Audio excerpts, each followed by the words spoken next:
नमस्कार दोस्तों, मैं पवन। मेरे चैनल टेकी पवन में आप सबका स्वागत करता हूं। आज का हमारा टॉपिक है न्यूनतम समर्थन कीमत, जिसे एमएसपी मिनिमम सपोर्ट प्राइस कहते हैं, निर्गम कीमत, इशू प्राइस और बफर स्टॉक। इन तीनों के बारे में हम जानेंगे आज। पहला है न्यूनतम समर्थन कीमत। अति उत्पादन के समय किसानों को होने वाली हानि से बचाने के लिए सरकार द्वारा अनाज की खरीद के लिए निर्धारित की गई कीमत को ही समर्थन मूल्य, समर्थन कीमत, न्यूनतम समर्थन मूल्य आदि नामों से जाना जाता है। ये होता क्या है दोस्तों कि मान लीजिए किसी साल किसी एक किसान की अच्छी फसल हो तो उस किसान के वारे न्यारे हो जाते हैं, क्योंकि उसे उस फसल का अच्छा मूल्य मिल जाता है और पैदावार बढ़ती है तो उसकी आय भी बढ़ जाती है।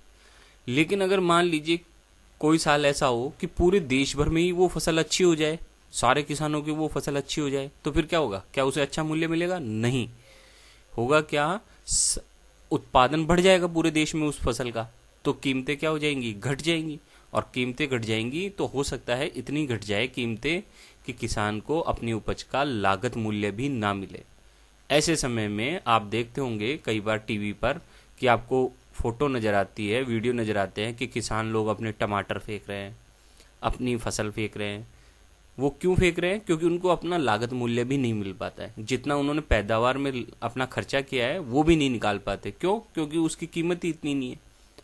तो ऐसे समय में किसानों को हतोत्साहित न हो, किसान उन्हें नुकसान न हो, उन्हें हानि से बचाने के लिए सरकार क्या तय करती है? न्यूनतम समर्थन कीमत। इसका फायदा क्या होता है? मान लीजिए सरकार ने तय की न्यूनतम समर्थन कीमत गेहूं की 2,000 रुपये क्विंटल। तो यदि मार्केट में 2,000 रुपये से कम का भाव है तो किसान अपना माल किसको बेच सकता है? सरकार को। और यदि मार्केट में 2,000 रुपये से ज़्यादा का भाव है तो वो सरकार को न बेचकर कहाँ बेच सकता अपना माल? मार्केट में। यानी कि उसे जहाँ फायदा हो वहाँ वो अपना माल बेच सकता है। ये 2,000 क्या है? सरकार ने मान लीजिए गेहूं की फसल का लगाया अनुमान कि इसको बोने में, उगाने में इतने श्रमिक और इतनी लागत लगती है, और उसके ऊपर कम से कम 100 रुपया या 200 रुपया किसान को जरूर मिलना चाहिए। तो उसका हिसाब लगाकर सरकार न्यूनतम समर्थन मूल्य घोषित करती है, जिससे किसानों को किसी भी प्रकार का नुकसान ना हो। इसे कहते हैं न्यूनतम समर्थन कीमत। अब हम बफर स्टॉक देखते हैं। बफर स्टॉक क्या होता है? आपातकालीन स्थिति में वस्तु की कमी को भरने के लिए वस्तुओं का स्टॉक करना ही क्या कहलाता है? Buffer stock. अर्थात सरकार ने जो न्यूनतम समर्थन कीमत तय की थी अभी, वो उस पर क्या करती है? किसानों से अनाज खरीद लेती है और उस अनाज को खरीद कर अपने भंडार गृह में रख लेती है।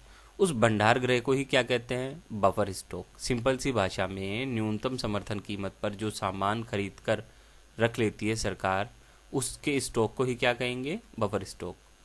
सरकार गेहूं व चावल के साथ साथ अन्य खाद्यान्नों का भंडारण बफर स्टॉक के द्वारा करती है। बफर स्टॉक को केंद्रीय पूल भी कहा जाता है। इसका प्रयोग सार्वजनिक वितरण प्रणाली के अंतर्गत सूखा, फसल बर्बादी, ऐसी ही विपरीत हालातों में इसका प्रयोग किया जाता है। मान लीजिए कोई सूखा पड़ गया, कोई अकाल हो गया है, तो ऐसे समय में पूरे देश भर में कहाँ से आएगा अनाज? तो वो बफर स्टॉक से ही निकलेगा वो अनाज। इसमें आपने देखा होगा कि राशन की दुकानों के ऊपर जो सामान बिकता है वो कहाँ से आता है? सामान वो भी बफर स्टॉक से आता है। प्रत्येक साल के तीसरे माह की शुरुआत में एफसीआई के बफर स्टॉक में कितना अनाज होना चाहिए, इसकी सीमा कौन तय करता है? भारत सरकार।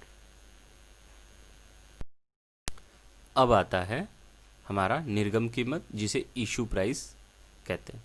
एफसीआई बफर स्टॉक का प्रयोग करके राशन की दुकानों के माध्यम से, जिन्हें हम उचित मूल्य की दुकान भी कहते हैं, पर सामान जो बेचता है उस कीमत को ही निर्गम कीमत कहते हैं। सिंपल सी भाषा में राशन की दुकानों पर जो कीमत तय होती है वस्तु की, 2 रुपये, 4 रुपये किलो गेहूँ, चीनी 5 रुपये किलो, ऐसे जो ये भाव होते हैं, इसी को क्या कहते हैं? निर्गम कीमत। और भी सिंपल भाषा में हम बताएं तो न्यूनतम समर्थन कीमत पर तो सरकार सामान खरीदती है किसानों से, और निर्गम कीमत पर गरीबों को राशन की दुकानों के माध्यम से सामान बेचती है। न्यूनतम समर्थन कीमत हमेशा निर्गम कीमत से अधिक होती है, क्योंकि वो किसानों के हित के लिए ऊंची तय की जाती है। और निर्गम कीमत हमेशा बहुत कम कीमत होती है, क्योंकि ये गरीबों के लिए आवश्यक वस्तुओं की पूर्ति का जरिया होता है, इसलिए इसकी कीमत को कम रखा जाता है। तो ये दोनों में अंतर है। निर्गम कीमत बेचने की कीमत है और न्यूनतम समर्थन कीमत खरीदने की कीमत है। और ये सारा का सारा न्यूनतम समर्थन कीमत, निर्गम कीमत, ये बफर स्टॉक, ये सारा काम करता कौन है?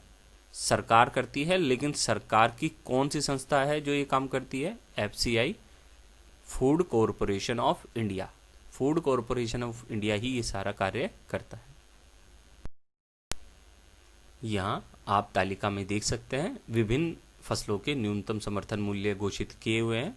ये भारत सरकार से उठाया है मैंने, ये डाटा ओरिजिनल डाटा है। आप देख सकते हैं रुपए प्रति क्विंटल भाव है। 2010-11 में धान का भाव 1000 रुपये था, वो 19-20 में कितना हो गया बढ़कर 1815, यानी लगभग 2 गुना भाव कर दिया गया है इन 10 सालों में। ऐसे ही गेहूं का भाव 1100 था 2010-11 में, अब कितना हो गया है 1840। ज्वार का भाव भी 900 था 2010 में, और अब कितना हो गया 2570, यानी कि दुगने से भी ज़्यादा कर दिया गया है भाव ज्वार का। ज्वार हाइब्रिड का भी भाव बहुत तेज कर दिया गया है, 880 से बढ़ाकर 2550। बाजरे का भाव जो 2010-11 में 880 था, अब उसे बढ़ाकर कितना कर दिया गया है 2000। रागी फसल का भी भाव देखिए 965 से बढ़ाकर कितना कर दिया गया 3150। मक्के का भी भाव 880 से बढ़ाकर 1760 रुपये कर दिया गया है। और जौ का भाव 750 से बढ़ाकर 1525 कर दिया गया है 2020-21 में। ये नए लेटेस्ट डाटा थे मेरे पास, फिर ये चेंज होते रहते हैं हर साल। आप देख सकते हैं इसके माध्यम से, इस तालिका के माध्यम से, कि प्रत्येक साल में इन फसलों के भाव कितने बढ़ते रहते हैं। आज के लिए इतना ही काफ़ी है। कृपया मेरे चैनल को लाइक एवं सब्सक्राइब जरूर करें।